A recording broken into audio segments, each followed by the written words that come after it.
Hey. How we doing?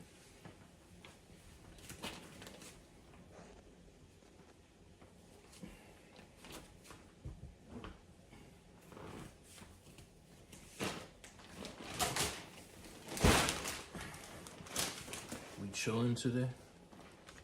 Are we chilling? Are we chilling? Are we chilling? Are we? Mic check. Mic check 1 2.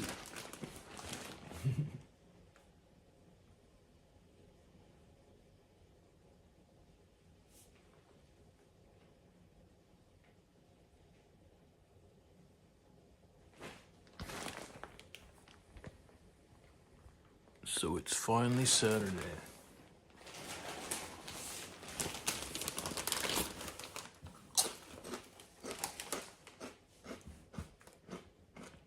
Finally made it to Saturday.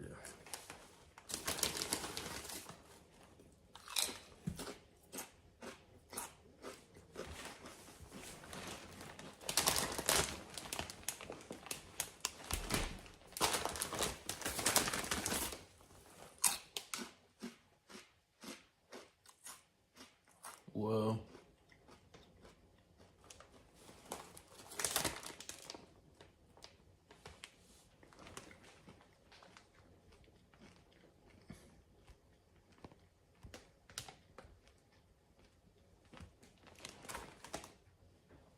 and this day has been pretty interesting.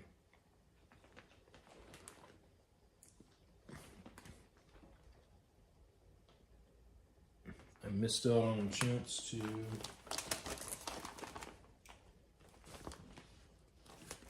get something for cheaper.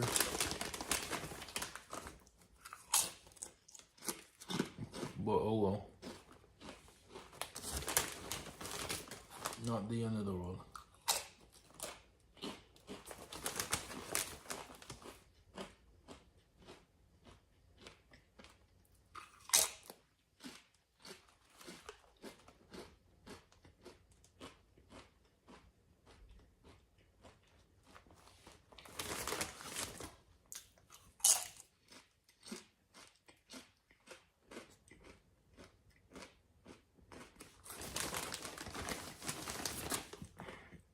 See a couple people are in here. Don't be shy. Say hi.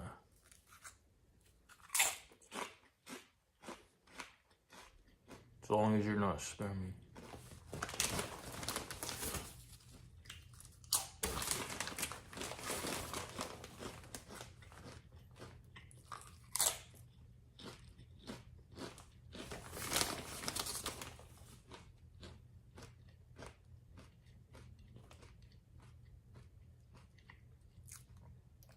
What's with the lurkers though, like serious?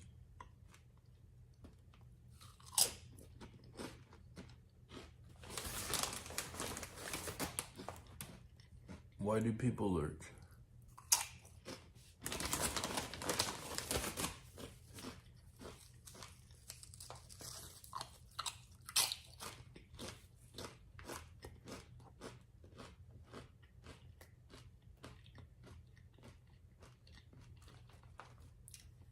So I've been looking up. I mean, might as well just talk. I was researching amaranth.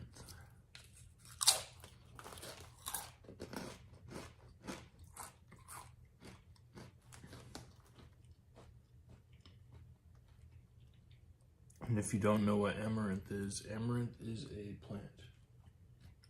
And that is very nutritious and pretty simple to grow.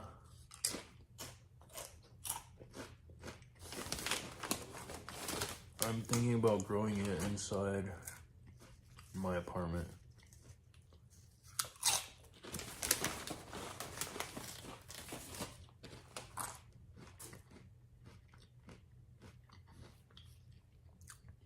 And maybe selling the seeds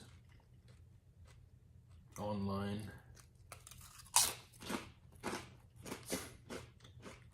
or wherever I can sell them.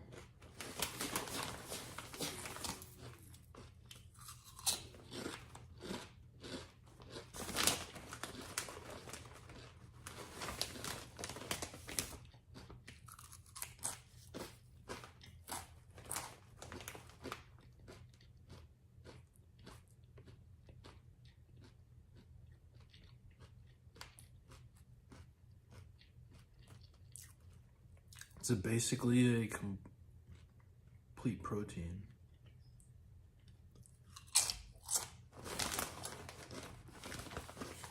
A lot like quinoa.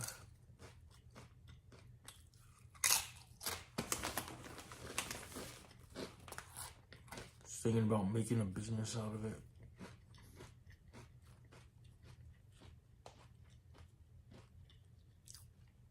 It's not a huge market, but just for a little side income. Why not? Sell some organic amaranth.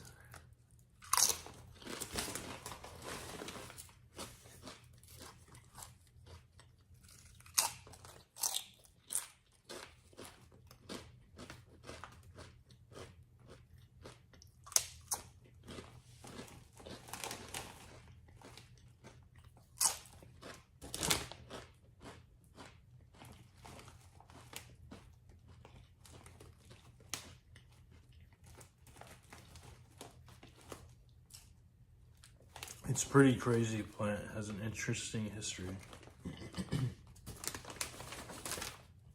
When Cortez came over here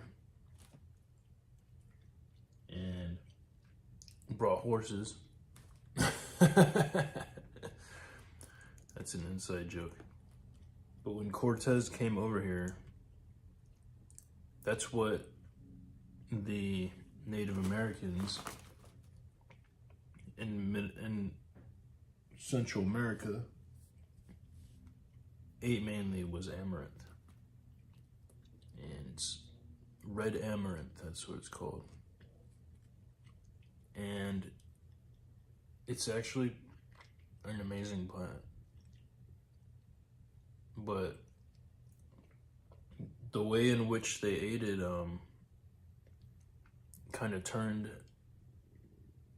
Cortez off to using it because, as far as I understand, they would include it in human sacrifices and ingest it.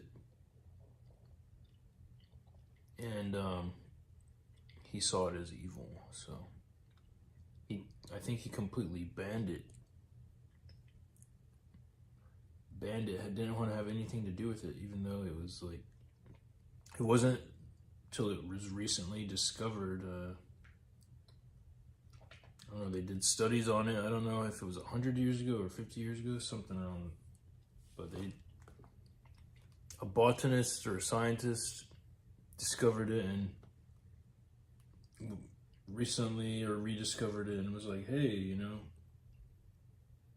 this is a lot more nutrient rich than,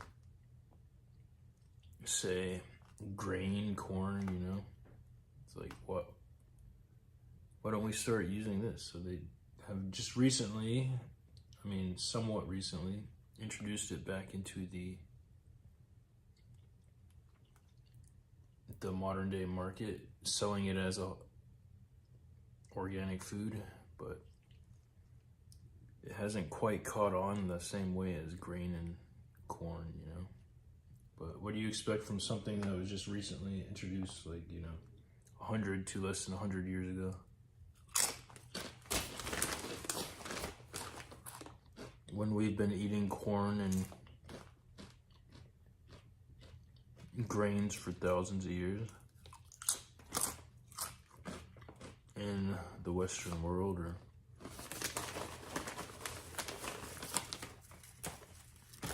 European world, or Judeo-Christian world, whatever you want to call it.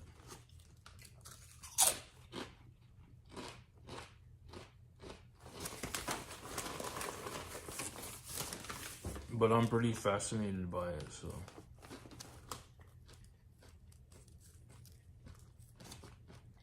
I think it's going to be one of my little side projects, as long as I can afford it.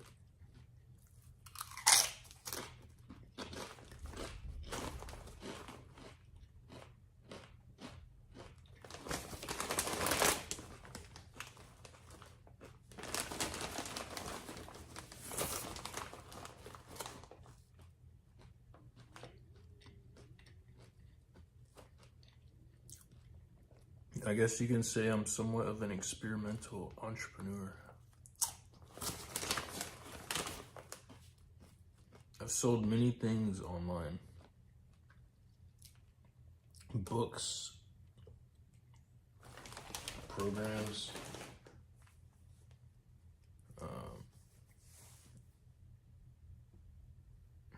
yeah, that's about it. And I tried selling clothes and, well, I still do, but not as easy to sell as books. Maybe I don't have it priced right, but when you're drop shipping, you don't really have a lot of choice in the price. Otherwise, you won't be really making much profit.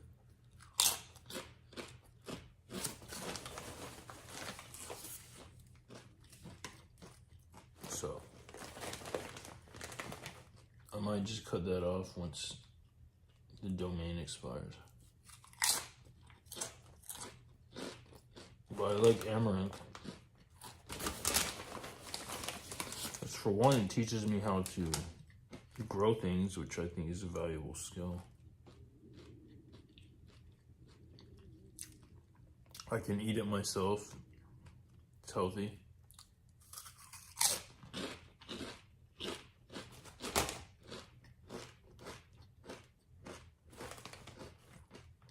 And, well, obviously, make some extra money, which everybody needs. I mean, most of the world does.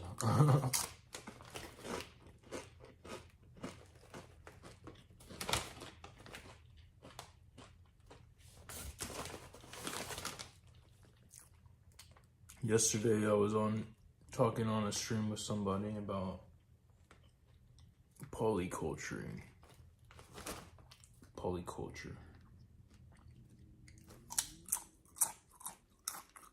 And the type of polyculture I was talking about was how to build a pond that basically creates an unlimited supply of protein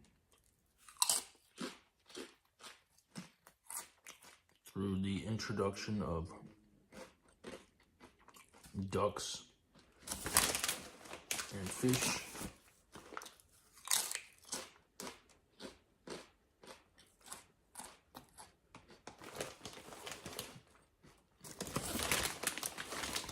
If you want to check that out, just watch my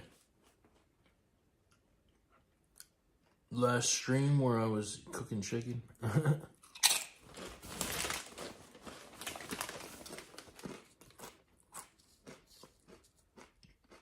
It's a lot to get into, but seeing how there's somebody in here watching, somebody new, I might as well. Basically, if you have a backyard, you can, wherever it rains and there's water on the ground, you can put a pond there.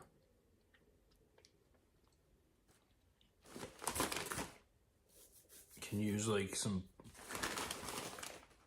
they have this pond building plastic that you dig a hole, you put the plastic, fill it with water. If it's chlorinated water, you leave it for like 24 to 48 hours so the chlorine evaporates.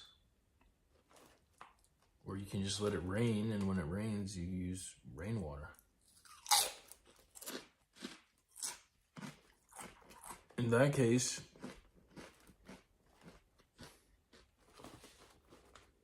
you can start immediately after it's full. And ideally you would use, I would use bluegill, small bluegill fish. Start like 50. 6 ducks. And the ducks' value is basically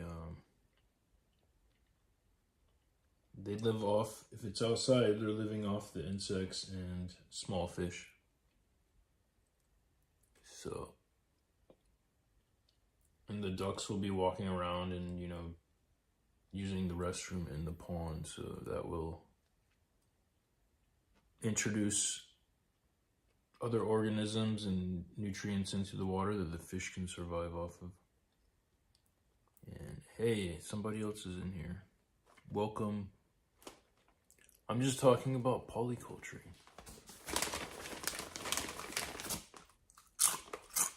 Feel free to say hi.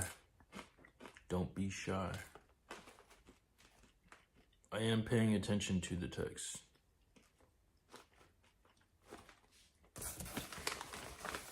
But no pressure. So where was I?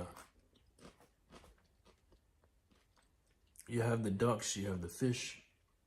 You introduce like 4 or 5 ducks, maybe 6.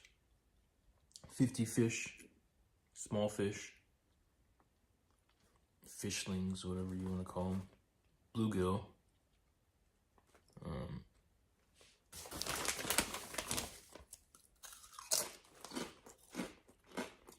I would try to find a duck that is lays a lot of eggs. That is resilient. Most ducks are pretty resilient in cold weather.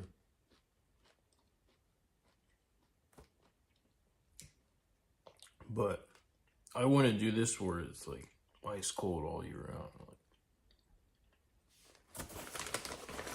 I would do this on property that's like, you know, somewhat temperate. Not, I mean, it can snow, but like, shouldn't have a super long winter. And it shouldn't be a desert, obviously, because, you know, you need water. And you don't want the pond to dry up, so I hope that's enough detail how to get it started. But yeah, everything will basically feed each other. The fish will live off, the small fish will eat like zooplankton, algae, which is introduced into the water through the ducks' waste from their feet or their, you know, their defecation. Because what I hear is poops actually, I mean, poops. I hear ducks poop a lot, so that will definitely add a lot of, you know, micronutrients into the water. Hey, we got somebody else in here. Hey, how's it going? I can see you. Oh, they're gone. Okay. So after, say, a month or two, you'll start seeing some fish swimming around. And you'll start seeing some ducks hanging out. Having new ducks, eggs, and you can harvest the eggs, you know. Duck eggs are actually just as edible as chicken eggs. Or you could have more ducks. You could sell the ducks, sell the eggs. I mean, I guess you can't sell it if you don't have a license, but you could eat the eggs. And the fish, of course, you can eat the fish.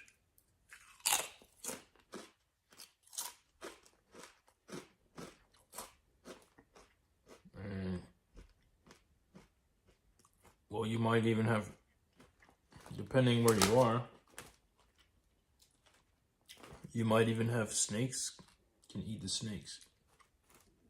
Snakes that, you know, like water moccasins, whatever. I mean, a lot of people don't like snakes, but I don't mind them, you know. They're completely edible. Yeah, they're scary and they bite. But most snakes at least where I live in the U.S., they can't kill a full-grown, healthy human like me. Like,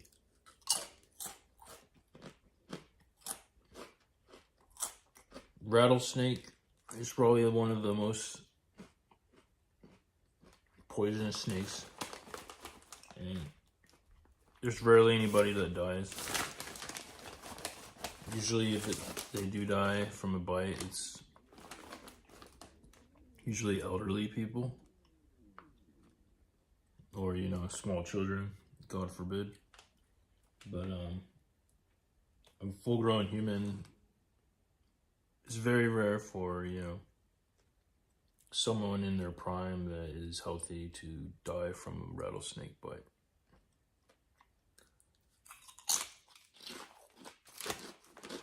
Now, if you're in Thailand where they have king cobras, that's a different story. Not interested in your Discord, sorry.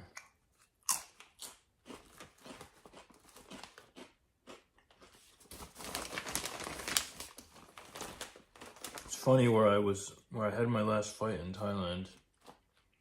It was in an area where there's a lot of king cobras, so I definitely kept my eye out.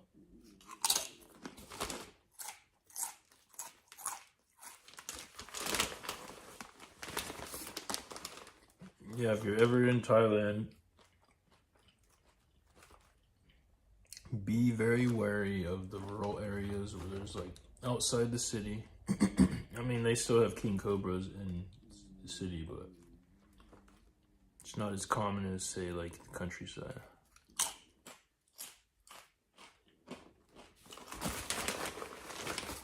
They are very venomous.